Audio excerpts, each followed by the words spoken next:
you're describing, by the way, every woman typically knows from the day or two before a period, right? Where you suddenly have like, it's the most horrible stuff. Everything just is, if you're a man, you've never experienced this, and it's a good thing, because it's like the world is on your shoulders and it's all horrible. And I used to just like cry for hours seeing roadkill, you know, like that kind of stuff. And then 3 days later, you're fine, right? So it's a classic low hormone situation. Yeah, so I was going to say that it's a classic low hormone thing, but now it's like having a panic attack. You're afraid of being afraid. So I'll talk a little bit about that, because that's what happens. Then it becomes conditioning, right? You had it once. This is like when people go on a plane and they are so stressed from having to get out of town that the last drop in the cup of the panic is on the plane on the first bump, and now they have a panic attack, and now they're associating the panic attack with flying, and then you of course start amping up earlier and earlier and earlier, so now you get the panic attacks already before you start flying, and so on and so on. And it's the same with let's say catastrophic thought patterns, where you are essentially starting to anticipate that they happen, because at some point you had one of those drops, right? And now you're assuming that's how it goes. So to say this all in the context of menopause, right? Why it's such a big deal, why menopause is such a big deal, is that it's the other end of puberty, right? I mean, meaning you're a kid, you do your thing, right? And then hormones kick in and you become sexually viable, both for men and women that happens. But in women, that sexual viability comes with huge hormonal fluctuations, of course, but also, let's say, substantial, vitality. You know, it's not true for everyone all around, but for most people when they enter puberty and, you know, they're 15, 16, 17, 18, they're like at the height of their vitality. The skin is clear, the hair is shiny, their boobs are up here, you know, the ass is pert, whatever, right? You're at prime sexual viability. And so when you're at prime sexual viability, of course, youth, as always, is wasted on the young, right? You, of course, typically don't know that for the most part, that you have prime sexual viability. You just assume this is the way it is. And you get used to both the positive aspect of that, which is, you know, positive attention, getting help, getting things taken care of, getting noticed, walking into a room, and immediately somebody turns to you and asks you if you want a bagel. We just went to the bagel place, you know? So you take it for granted. This is just the way it is. You're a woman in the world. Now, of course, there's massive negatives there, you know, catcalls, unsafe, blah, blah, blah. What we're talking about, what shifts in menopause typically, is that you are no longer, like, societally, and also from a, let's say, developmental psychology aspect, or you know, even just biology, you're no longer considered a viable sexual option, right? And what I mean by that is, for much of humanity, that was about procreation, right? At some point, you're no longer making children, and what that typically meant was you transitioned into another role, right?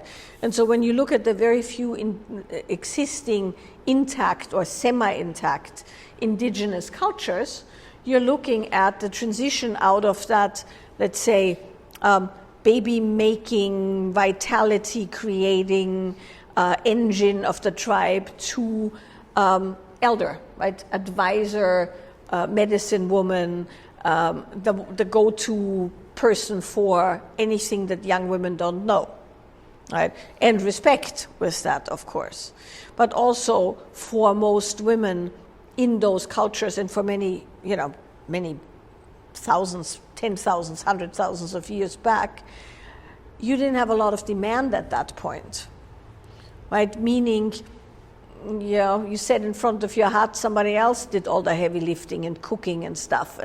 And so you weren't you didn't have to function at the level that we have to function at. And want to function, of course. But none of us are laying around in a hammock.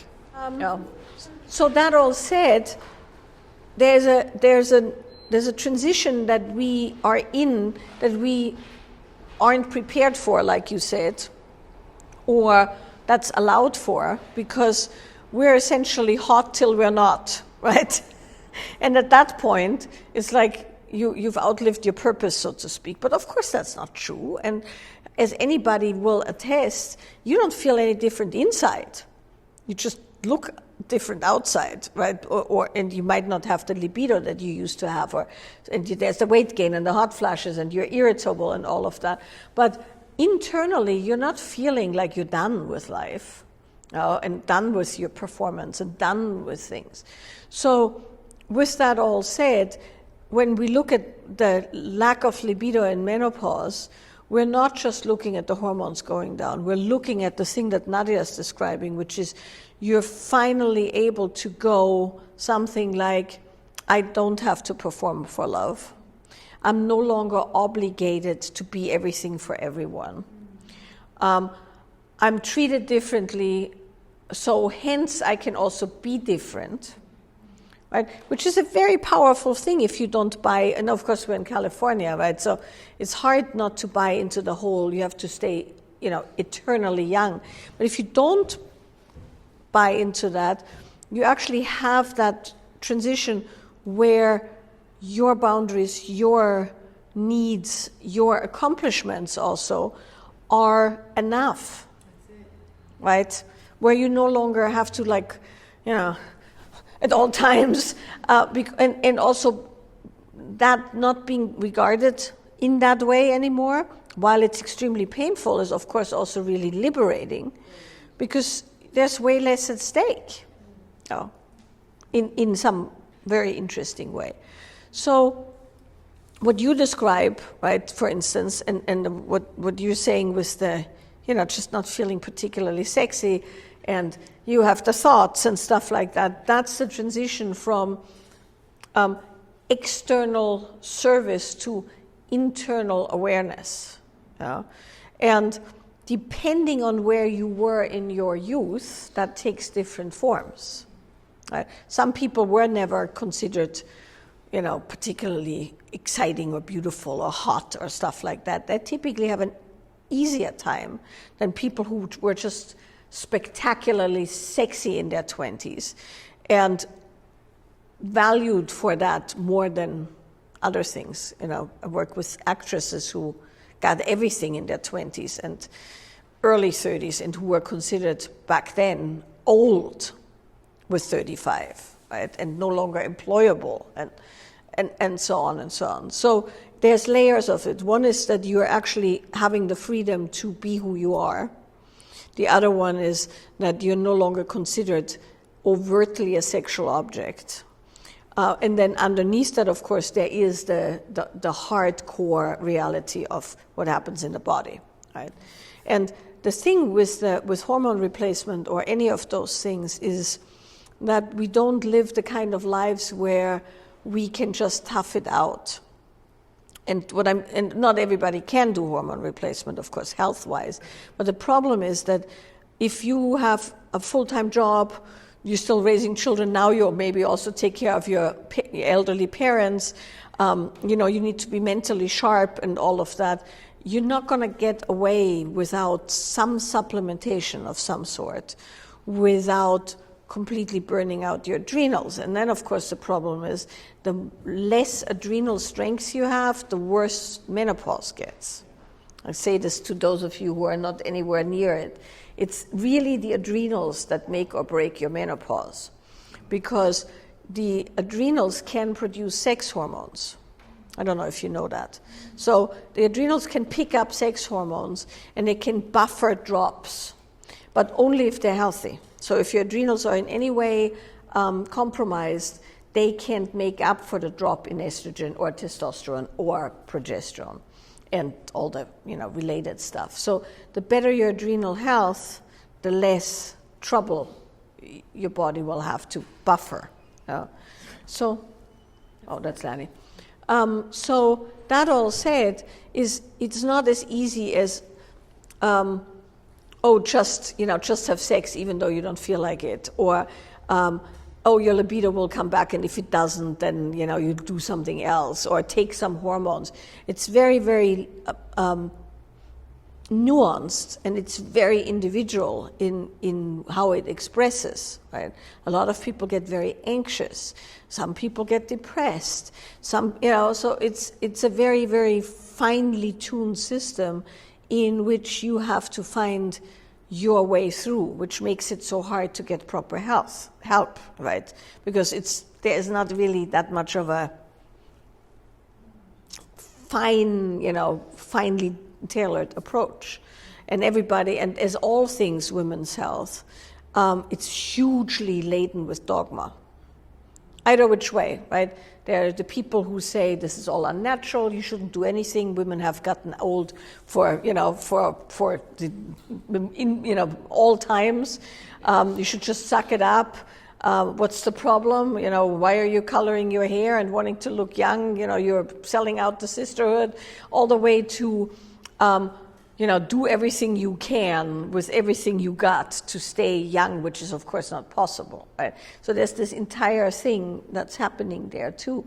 So getting good information is already very, very hard, and then you don't know, medications haven't been tested or not tested appropriately, and blah, blah, blah, blah, blah. So that all said, that's unfortunately where we sit.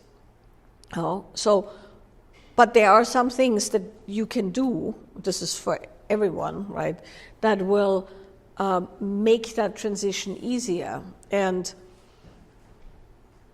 they fall into a few categories. So they fall into the category of, I'm going to start there because you started with the libido. They fall into the category of use it or lose it, right? That's unfortunately something to consider, right? Regardless if you feel like it or not, there is a case to be made of doing things. Doesn't mean penetration, doesn't mean full-blown sex, doesn't mean hours of lovemaking, It just means keeping the body sensually and erotically alive. So, because those are skills, they're habit patterns. And when your natural arousal goes, because you're no longer having as much, of certain things, it's tempting to just go, well, I don't feel like it, so I'm not going to do it. Right? But that, of course, then atrophies. It's like when you stop walking or stop weightlifting or things like that. So unfortunately, with pleasure and sex and the erotic, the same applies as anywhere else in a human being. It's like, use it or lose it. And so one of the best things you can do with a partner or also by yourself is to come up with a minimum engagement per day that keeps you sensually alive, sensually erotically alive, however you want to say that. And that's your time to kind of keep that muscle going. And that could be anything from a bit of self-massage or a bath with a little bit of something pleasurable all the way to, self-pleasure or pleasure with a partner. Even if it's just 5 minutes and you go, okay, we're just going to fool around for 5 minutes. We're just going to make out in some corner over here so that system stays alive. And that's unfortunately a discipline. I can't say it any other which way, right? It's the same thing. You have to work out, right? It's a discipline. And if you don't, your body atrophies. And so that's one layer where you have to kind of essentially treat that part as a muscle that needs to be activated regularly and find ways to do it in a way that doesn't feel horrendously like a chore, right?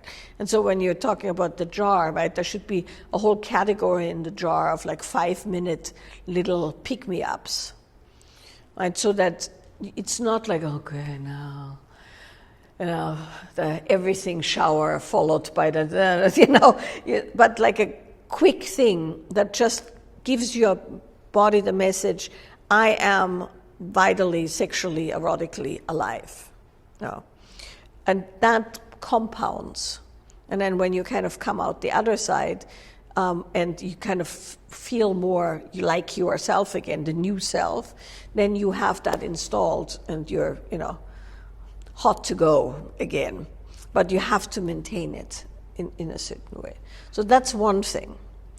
The other thing, and of course get proper medical help or whatever else you need, right? The other thing is, what Nadia is talking about is if you have had a, let's say, contentious relationship with your sexuality in the sense that sex was a trade-off for love, or sex was something you had to do to keep the peace, or even for your self-image, right? So for some people, it's not even abusive, it's just that they feel they have to be a certain kind of a person in order to fulfill their role in a relationship or in society or in their work or whatever, right?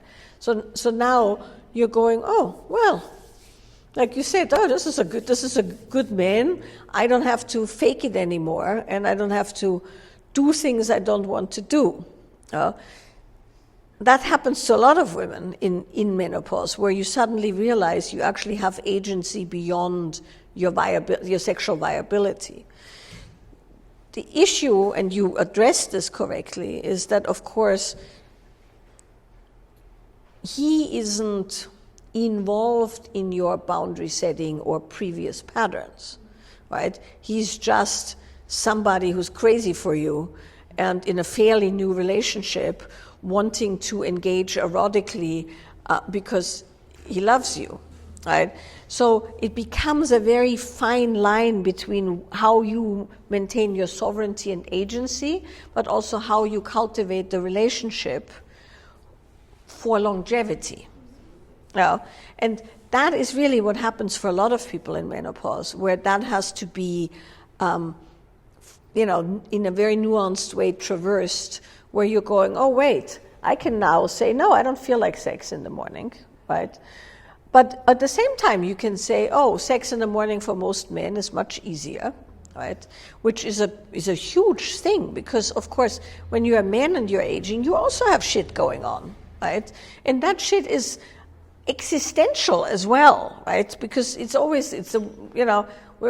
this big deal about women in menopause, which it is, because it's just so fucking oppressive.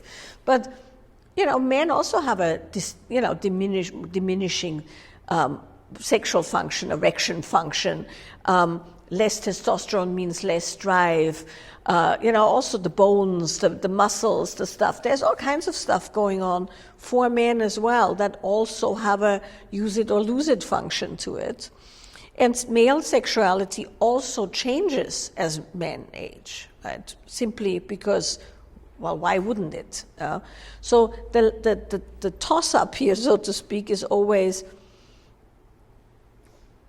are you able to be a sovereign human being and at the same time offer your partner the gifts that make the relationship viable, right?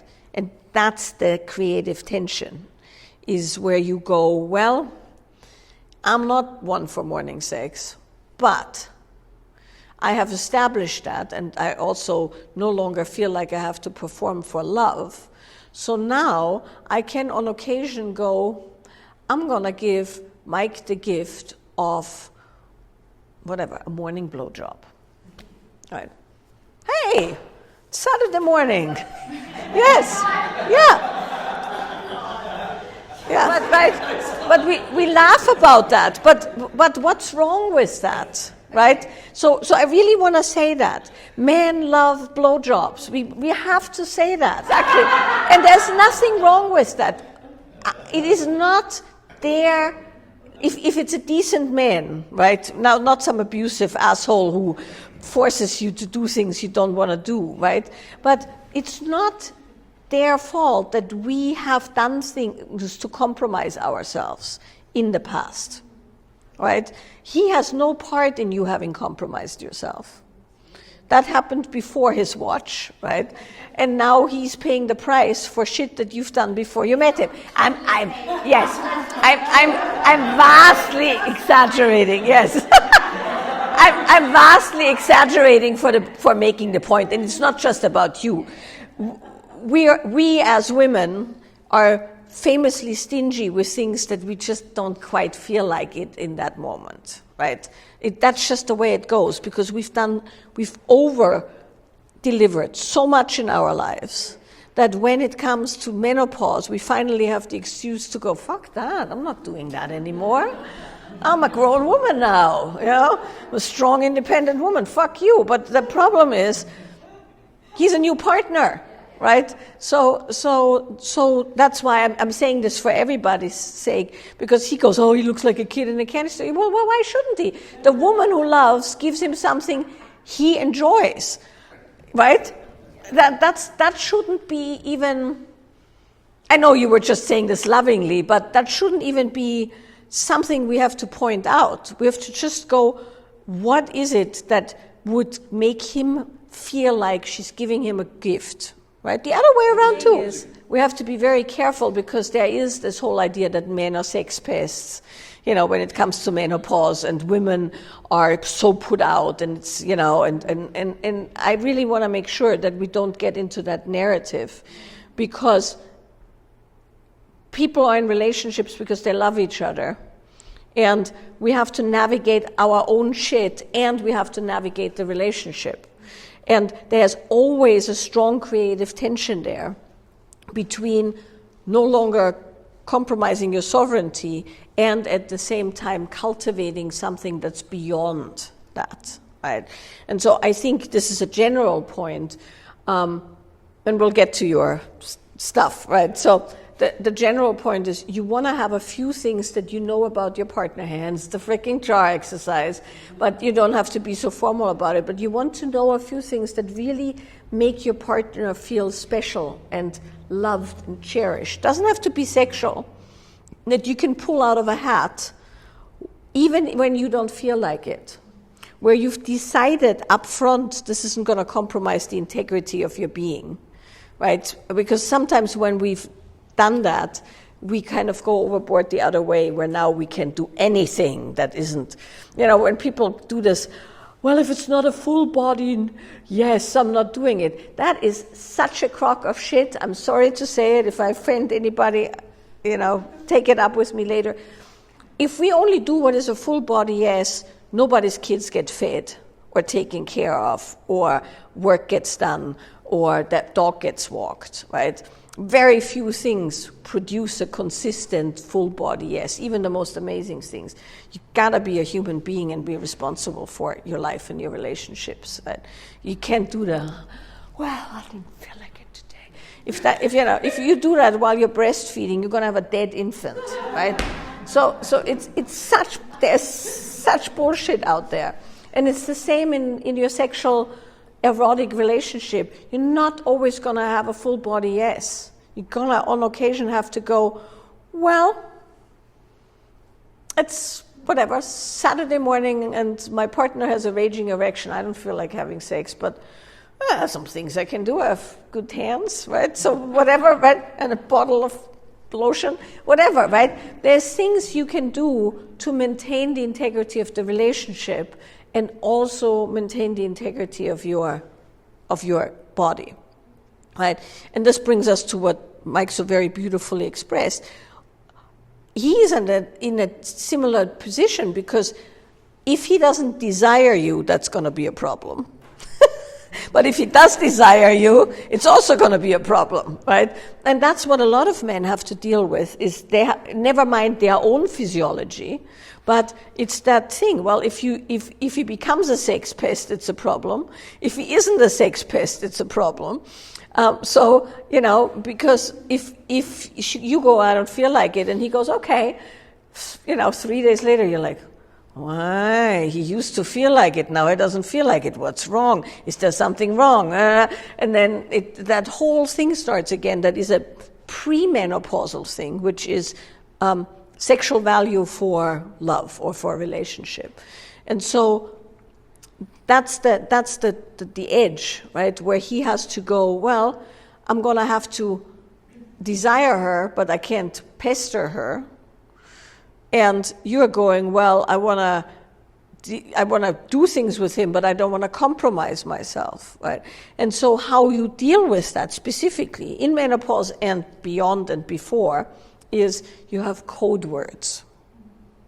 So that's always the way to go. When you have anything that's difficult, but that has been established in therapy or a workshop or whatever, right? You have a code word so that you don't have to engage in some rabbit hole excavation every time it happens, right? You have one word that flags that you are in this situation now. Yeah. So I don't know. It would have to be something that's either funny or obscene. Exactly. It's exactly that. It's a state break, and it also encapsulates a well-trodden path that you want to avoid, right? So maybe, you'll go, I'm a strong, independent woman. And then, both of you laugh and you move on, or the other way around. And so you flag the thing, and then you do something that's mutually enjoyable, even if it's just a hug or something like that. You just say whatever, and mango means you pleasure him and you'll have a nice time doing that because you enjoy his pleasure, but then that's it because you just can't be bothered right now to go the full hog, so to speak, right? And then maybe when you do feel open and ready, you say to him whatever, pineapple, right? And then he knows that means he'll take his time and he'll maybe that's also the thing. Very often what people are conditioned to do is, because there's this whole myth that two people, when they have sex, they both should have an orgasm at the same time. And, it always has to be penetrative and stuff. You can just take turns, right? I mean, there's nothing wrong with somebody saying, you know what, it's just for you right now. Yeah. Sometimes that means somebody gets in the mood eventually, but sometimes it means not, and that's not a failure on part of the relationship. And I think that's one of the absolute, let's say, wins of menopause, is that you realize that you don't have to perform like an Energizer bunny. You're just like doing a circus monkey where it's like you push the button and the thing runs till its end, right? You can be very distinct with what you want and don't want. And the important piece here is you are in this together. It's not an them, me and them, or he and she can't agree, or things like that. It's like, when you're in a relationship, we work it out as a, let's see how we can make this fun. And so coming back to the low libido and not feeling sexy, you account for all of that. And by saying, well, I no longer feel like I want to wear lingerie. I just can't be bothered, right? Or I don't look good in it anymore, or not the same anymore. But instead of going, well, that's horrible, you go, but what do I feel like? Right? But what am I actually into? And the answer is typically it's much deeper pleasure. Maybe it takes a while longer. Maybe you're not turned on to begin with, which happens for most people at some point. But you go, okay, well, there's a way around that. I'll go a different route into arousal, because arousal patterns are typically programmed in the teenage years. I don't know if you know that. You still have the same arousal pattern you had when you first started masturbating. And that includes fantasies, tension in certain body parts, where you have to squeeze, what do you have to think, where your eyes have to be, whatever, for optimal fast arousal, which is one of the reasons why when your hormones go, the pathways are interrupted somewhat. And then you no longer, can get aroused as quickly as you used to. There's other reasons too, but that's one of the main reasons, because you're no longer that person who you were with 15, where you could just hone all your attention into that area. You had to go to stroke and fantasy and, 30 seconds flat, you were there, so to speak, and then, you move on. That's a good thing, right? That you can repattern these things. So, it's okay to not feel like you used to feel. You just have to be very intentional and say, I am no longer that. That's not a problem, but I do need alternatives, right? It's all about the alternatives. In an ideal world, we'd do this in our 30s, but no one ever believes an older woman saying those things. People have said these things to me in my 30s, and I was like, yeah, okay, whatever, that's not going to happen to me. Yes, yeah. And it's like, I remember, in my mid-30s hubris, I'm going to age gracefully. Bullshit, bullshit. You only say that when you are not aging yet, yeah. I mean, that's just, there's no way around that. Anybody who spouts that is just, too young. But we've all done it, right? So that all said, I think we have to look at different layers, right? We have to look at the organic layer, meaning our body, our hormones, and that's important, right? And get all the help we can get, because you'll probably need a little bit more energy, and you need a little bit more mood support and stuff like that than the Mayan grandmother who is, blissfully sitting in front of her hut with nothing to do. And I think that's important to acknowledge, that we're not living in a time and a space where we can just gently go into the night, or want to, right? That's the other thing, can't or won't, or want to, right? So there's that. But then there's the essentially, let's say, more psychological aspect of finally having permission to be more than, that's the avatar of sexual viability. And that's, I think, a very important moment in self-development. And of course, I also want to say that the reason why that happens also around menopause is that, of course, at that point, if you had children, your children are finally at an age where you can feel yourself again, and where you can make different decisions. So it's all very layered, right? I didn't have children, so I never had I have to sacrifice myself for the good of the land, so to speak, the family, and now I can finally come back to myself. So I didn't have to do that, but I've had an extremely demanding career. Extremely, high pressure career for a long, long, long time. And I can tell that now post-menopause, my energy levels haven't changed at all, but I have way less willingness to shred my system. Right. Way less willingness. When you still have the drive, and like you said, you're very driven, and there's lots of stuff you want to do and all of that, what can happen is that essentially your body is on one trajectory and your mind is on another. Yeah. And in that chasm, you have stuff like the destructive thoughts. Right? I have a friend, she's constantly thinking about driving into ongoing traffic. Yeah, it's a thing. It's a thing. A lot of women have it. It's not that you're doing it. It's just that it's not, you're not suicidal or anything like that. I want to make this very clear, right? It's not suicidal ideations. It is, this is going somewhere very, very horrible and dark, but not really. But she's like, what? So what it is once you're old enough, this is men and women alike, by the way, right? It's just we have the hormonal component. Once you're old enough, horrible shit can happen. You've seen horrible shit happen. Horrible shit has happened to you, right? You have survived horrible shit.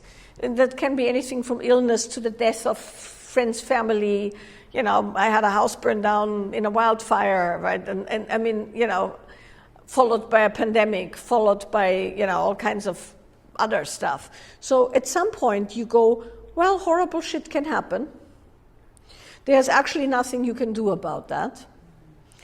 And in that moment where you relinquish some of your push, there is an odd little thread that says, why not relinquish the push all the way?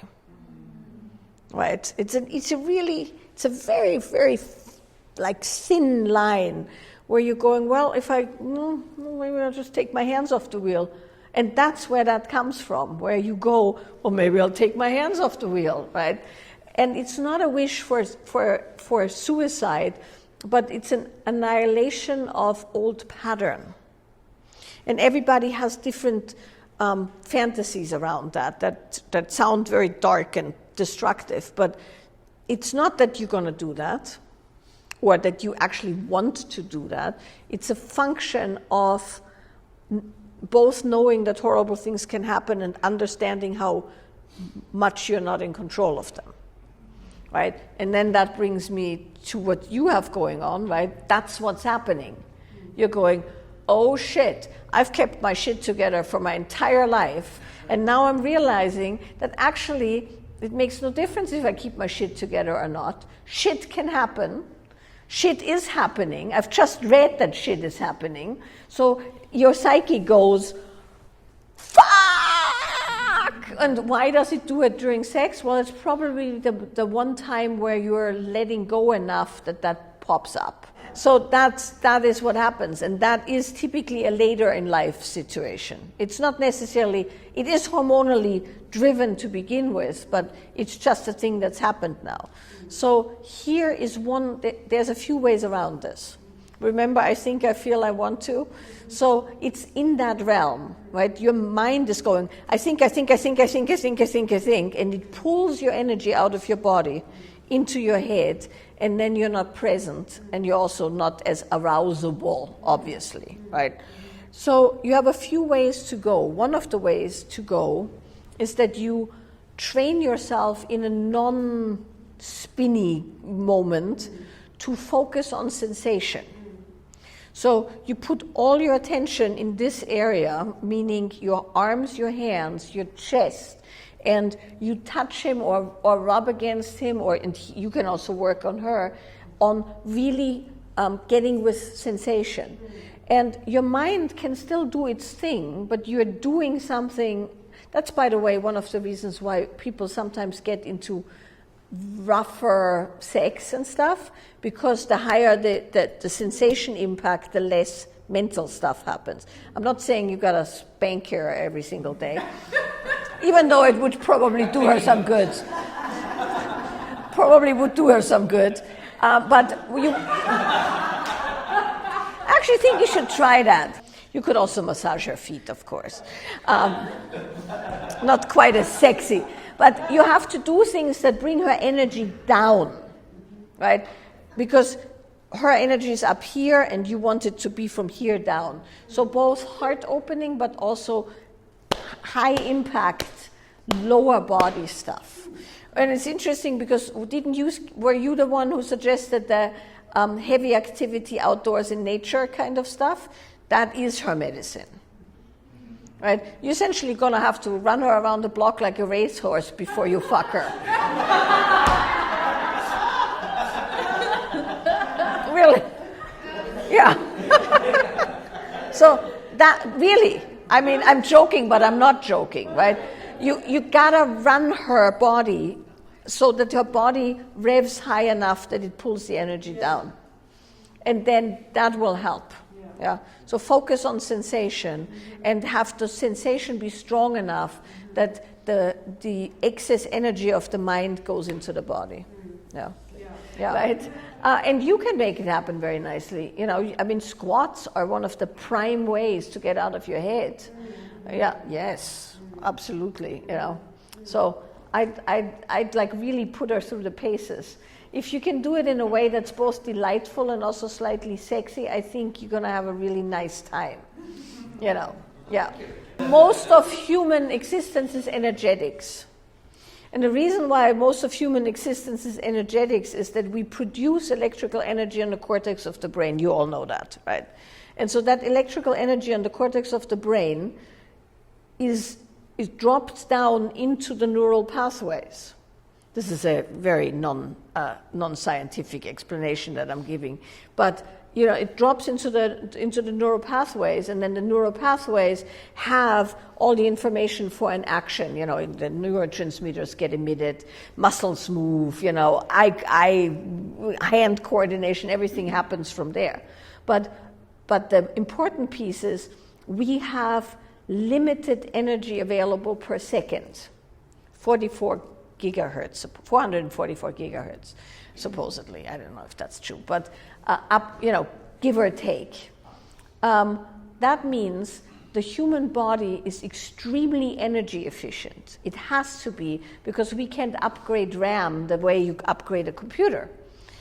We only have that much per second, and actually a very large portion of those goes up for thinking and function.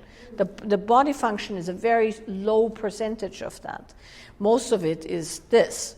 But so now, we sit here, right? No one's moving, nobody is weightlifting. So all our energy goes up where it's needed, which is comprehension.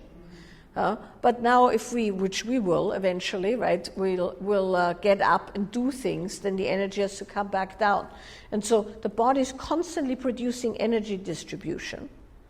But the body is also a creature of habit, meaning whatever you do the most is where you have the strongest patterns. The strongest patterns takes the energy the easiest, which is why we have such a hard time establishing new patterns. The brain goes something like, we have a pattern for this. Why should we waste energy on another pattern? That's not as strong. So with all of that said, when you look at superactive mind or other things, what you're always looking at is bringing the energy away from where it is habituated to circle, right? Because when it's up here, often what happens is we have tight neck and shoulders because we pull it up here, and then it doesn't naturally flow down. So what you want to do is you want to find all kinds of delightful ways to make it flow down. Remember, energy follows attention. So wherever you put your attention is where your energy goes, hence the slap on the ass. Right, as one potential for,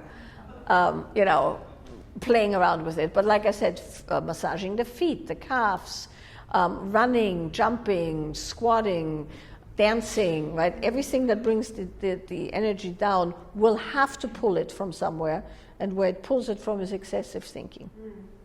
And that's also true for, in general, sexual arousal, right? If you just come off work, or you've just had an intense mental conversation, last thing you feel like is getting it on. You have to reroute the attention, which is why you do embodiment practices.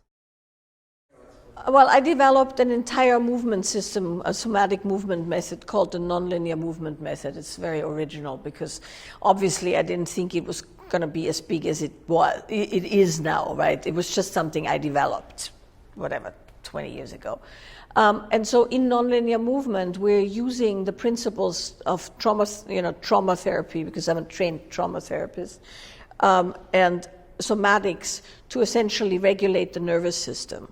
But in the context of the nervous system regulation, there are principles, one of which is unwinding freeze, right, where people are frozen in their body, down-regulating fight or flight, but also then enhancing rest and digest. So with relaxation, with pleasure, with vitality. There's all different practices within the system.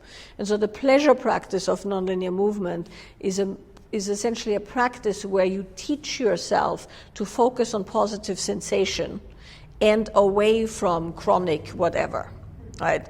So you train specifically to focus on what feels good, which is not a normal human thing to do. We always focus on what's wrong or what's tight or what needs to be fixed. And so it's a practice where you train your system to be able to hone in on what feels good and then learn how to expand that through your entire body. It's a hugely potent practice because it's also very good for creativity, by the way, because you're essentially able to potentiate positive sensation in the body quite easily, which can really help when you no longer feel natural arousal at any age, right? A lot of people don't feel natural arousal. It's not the privilege of the menopausal woman, So, but it also helps with chronic pain because you can actually learn to find something in the body that feels okay while you have chronic pain going on, or grief or, things like that. So that's a quick and dirty way of saying that's the pleasure practice. And it's not, you don't touch yourself or anything. You can use touch, just to enhance sensation, but you're essentially learning to, interoceptively learning to find areas that feel good, cultivate those, map them out, and then expand them. So that's a very good and quick practice to access vitality and pleasure and stuff like that. And that is what it was designed for. Because I used to work with people, and in the beginning, of course, you work with releasing the trauma and regulating the nervous system and stabilizing, and getting a somewhat homeostatic system in place. But then at that point, you actually need to teach the body how to be alive and vital and, pleasurably responsive again. So it was the natural progression when I worked with it therapeutically. Yeah, but the reason I'm so hesitant with masculine and feminine is that it means different things to different people, and there's a lot of dogma around it, right? You're not feminine enough, or he's not in his masculine. That's utter bullshit, right? Human beings have everything. We have, that's why I call it go and flow, right? We have a certain amount of go, meaning we get shit done, we plan things, we know where we want to go, and we have a certain amount of flow of, like wee, wanting just free-flowing enjoyment. We all have that. We have tendencies, and we have sexual preferences, but that's not the same, right? So when you say, how do you navigate masculine and feminine, that can mean many things to many different people. But what you are saying essentially is you are a heterosexual woman wanting to date a man, right? That's very different than internal masculine and feminine. You're talking about, that's what I'm saying, you're talking about you want to be out there and now you're going on a date with a guy that you like or something like that. And now you're wondering, what are you going to do? These gender stereotypes there's a societal aspect, right? But they also had to do with practicalities. Right. And one of the practicalities used to be that you had you had a man and a woman in a relationship. Now we know that that's not really how it works, right? But that was the meaning. You can have two men in a relationship, two women in a relationship. There's all kinds of ways where you have preferences that don't line up with the societal aspect. But if you happen to be a woman wanting to be with a man, right, then what you're dealing with is all the stuff you grew up with, all the stuff he grew up with, all the stuff that is expected consciously and subconsciously, and all the stuff that has changed, right? And so now you're supposed to orient. Yeah, today it's not, but it's also not because nowadays we as women in this particular societal arrangement can make money. That's not true everywhere. Like if you go to Iraq or so, or I was just in Morocco, right? It's a very different story, right? There's just an emergence of women working out there in the world, right? But we have had enough, let's say, liberation under our belt, and I'm saying liberation with quotation marks, where we now are supposed to do everything. We still do all the stuff that is traditionally female, having children and stuff, but we're also kicking ass in business and running our own companies and all of that. But also, you no longer need a man to have a child. Right, which is a brand new thing. But how long have they done in vitro now? 30 years, maybe? Yes. Yeah. So only in the last 30 years could you actually say, I can just buy myself some sperm. Right? Yeah. I mean, I don't know if you've ever seen this. You can go on a sperm bank and put the sperm in your shopping cart, and then they check if this particular sperm hasn't produced too much offspring, and if it hasn't, you can buy it right then and there, right? That has never happened in all of humanity. Right? In the olden days, you'd have to, sneak around the village, back for the village idiot who had the jog sperm if your decrepit husband no longer had it. But now you can buy it, right? So what that means is that whatever you have going on is a construct of your imagination. I hear you and I agree, but it's an individual choice at this point. And that's what I mean by that, is you don't have to have a man in order to not starve. Right, this at least true for us here in this room, right? Not for everyone. You don't even need a man for a child, and you don't need to be financially dependent on anyone, really, if you can manage. But what you do have, and that is, I think, important to classify as preferences and yearnings, is based on both your endocrine system and your preference. You want a certain kind of dynamic that you find erotically interesting. That's it. Right? That's different than society, and that's also different from woman to woman, man to man, and their sexual orientation.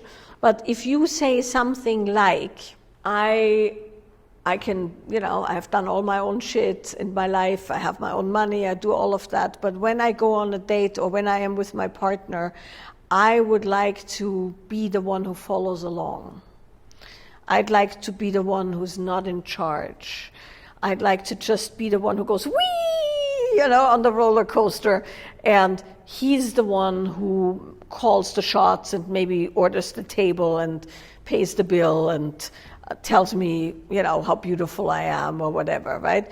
That's let's say we're going to call that an erotic preference.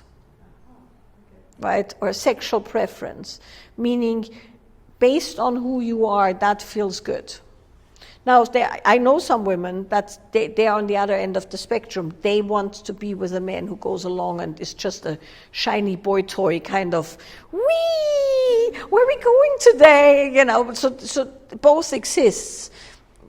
That the boy toy thing is a fairly recent development as well, based on the fact that, but that's coming. That is what's happening now. Boy toy, sparkly, shiny, Madonna style, boyfriend kind of a thing. That is happening. But if that's not your thing, that's not going to turn you on. So what that then means, and this then becomes this goes back to all that we're talking about, is that if that is what you want in your relationship, you're going to have to assume the yoga posture of that dynamic. And so that's where it becomes difficult, because if you have strong habit patterns around kicking ass and taking names later and paying your own way and telling people how it is and thinking about business at all times and right, that's your big habit pattern, you're going to have to be super aware that if you run that habit pattern, you're going to get a flow boy. You're going to get a boy toy, right? Because for sexual eroticism or sexual chemistry, you need one of each. So if you like men, right? It's different with two women, by the way, which I'm sure you are aware of, right? Because you can have a completely different play when two people play in the same domain, and that can be really fun, but then still somebody has to make sure shit happens while the other one isn't upset about it's not being their shit happening, right? So the dynamic is always there. And in that dynamic, you have to then go, if I want X, I need to be Y. And if you're always X all day long and now you want to be Y, you don't have a strong Y muscle. So you're going to have to practice Y for the Y moment, and then the rest of your life you can be X, right? But if you, once again, it's the same with the nonlinear movement, right? If you have strong X habit patterns and suddenly you are with somebody who you find sexy and attractive and amazing and you want them to take you away, but you can't relinquish control, because you habitually are controlling the situation, it's not going to go well. No. Worst case scenario, they're just not into you. Well, I should say best case scenario, they're just not into you. Worst case scenario, there's a huge clash. It becomes kind of a power struggle, and it's horrible and stuff like that. Or when you have two people who are Y, meaning both people are just flowy, nothing gets done. It might be fun. It's a little bit like, playing, two kids playing or so. It's like, but nobody goes anywhere, nothing happens, nobody makes a move. That's also not good, right? So what you're asking essentially is, how can I be so I get the thing that I find erotically exciting? Yeah, and so the answer to that is opposite of what you want. So you want somebody with strong direction, you got to take your hands off the wheel, right? You want somebody who tells you that they've taken care of everything. You can take care of things in that moment, not in your life. It's not a lifestyle choice unless you want to be a professional submissive, right? It's in that,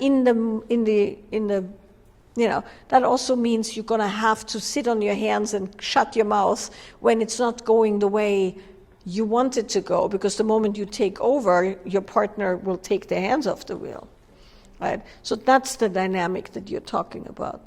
So if you want somebody to pay for your dinner, don't whip your wallet out,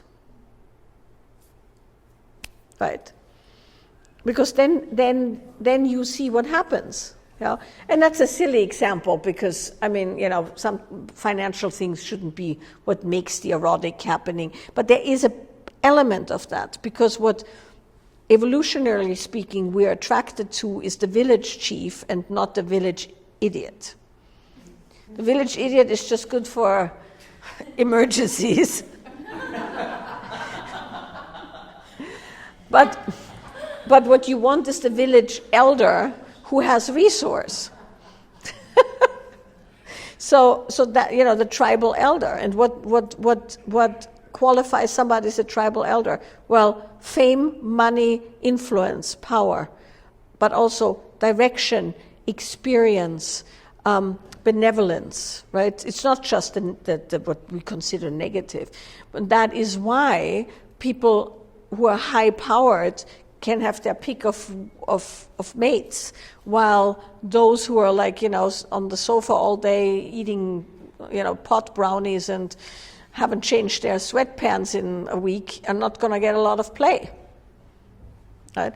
What woman goes, I want that? Right? It doesn't matter how shiny he is. So that's the thing to consider, is essentially what you want demands a certain kind of a posture. And if you see it as a yoga posture and not a lifestyle choice, or once again a selling out of yourself for the sake of love, then you can practice that. Yes. So once again, you should have a password, like a code word. When one of you realizes you're spiraling, you should say something that makes both of you laugh. I don't know, we're doomed, or something like that, whatever that feeling is, because I think it is a kind of doomed, hopeless thing, right? So whoever feels that you're spiraling just screams out, we're doomed, right? But be as dramatic as you can. That will create a state break, and then you go back to basics. Yeah. You could also, I've told this story many times, but it's so in my mind always. My parents, who are now 84, they're going to be married 60 years in September, and they're really amazing. Those two, the way they love each other and all of that. But my father is as a character. Now he's 84, but as I grew up, my father was a very, let's say, passionate character. Right, so. Not volatile in a negative way, but certainly, big. And my mother is not exactly a wallflower as well. So my mother developed this thing. I don't know how or what, because this is nothing that was taught to them, where she would state break my dad when he'd have a little spike. And the way she did it is she did this weird sideways kind of crab movement. It was like this physical slapstick kind of move. And she'd like do this weird hop and she'd look at him. And it would end everything, right? And so they still do this. Now my mother can not hop so much anymore, but she's still doing this thing, and she crosses her eyes and she does this, and they both laugh, and it's the end of that. So you could also have something that's like a physical comedy kind of a thing, where this says you don't take you're not taking it that serious. You're not really doomed, right? I mean, it feels like it. So you could also do something that's immensely physical, but that typically helps, and then it resets you both. Now, if you can't get out of it, because sometimes we don't want to get out of it, then the rule is that whoever can have a second of recognition leaves the room. Like goes time out, you gotta say time out, right? And you go. And you extract yourself from the situation. The other one goes, oh yeah, you walk out now, you can never come back, And then you make the hop or something like that, right? So obviously you get something from the drama of it. And there's nothing wrong with getting something from the drama of it, but you have to have humor about the fact that you're actually enjoying the drama, right? On one level. Because, you're not exactly held hostage by the pattern. There's something you get from the pattern. And so you have to kind of call the pattern on it, so to speak, by being extra dramatic, so that it kind of it takes the teeth out of the dramatic moment, of we're doomed. Yeah. That it's an individual choice, I'm generous to a fault. I just always want to pay and do things and have people have a nice experience. There's nothing to do with me being a woman or a man. I also like giving gifts and, whatever. So I would always volunteer on that level, and has nothing to do with me being masculine or something like that. But there's also something to be said about accepting graciously when somebody wants to give you something, right? And that has nothing to do necessarily with men and women. It has to do with essentially being a gracious human and also allowing someone else to contribute to you. And got you. And I think coming back to the menopause conversation is that often in menopause we overcorrect based on past injury, right? And so we either want something more than is really important, or we are holding ourselves back harder than we have to, because we're essentially going, well, I'm no longer X. But we're not. But what we forget is just the graciousness and the joy of being with another human and playing, essentially. And so it's a fine line. Yeah. Right. And I think that's where we'll end by saying, and this brings us back to the pendulum swinging the other way, right? I think one of the things that we have to say, and I always say this to people in the context of spiritual stuff, right? It's like you can't abdicate something you've never had, right? Meaning it's one thing to go, I have been independent and strong and I have organized my own cars and stuff like that. And now I choose to let somebody else contribute to me, right? That's very different than going, well, I've never really had my shit together and now somebody else is taking care of the shit that I've never really gotten together, which makes you dependent, right? But so like the way Merlin said, it's like, well, he just felt like it and he has his shit together and he wants to do it and she knows she can pay for her own stuff. And so then it becomes like a joyous relinquishing something that you can do yourself for the mutual enjoyment, right? And that's the difference between a dependent person who can't take care of themselves and somebody who chooses to give it up for the joy of giving it up. Yeah. And that is, by the way, the erotic play, is you choose to give it up because you can, not because you're powerless, you know. And then that's very sexy, actually, right? Just the way he was saying that, I was going to take your check, and that there is something very sexy about that because there's freedom there. He's not controlling her, right? But, of course, we've all had experiences where somebody controlled us with money or with the way they moved us around in public and stuff like that. And that is often what kicks in, particularly in menopause. We remember all the instances when we didn't have the power. But now we do have the power, and now we can decide to just kind of give it up on occasion for the enjoyment of the play. Yeah. And that is erotic tension. Yeah.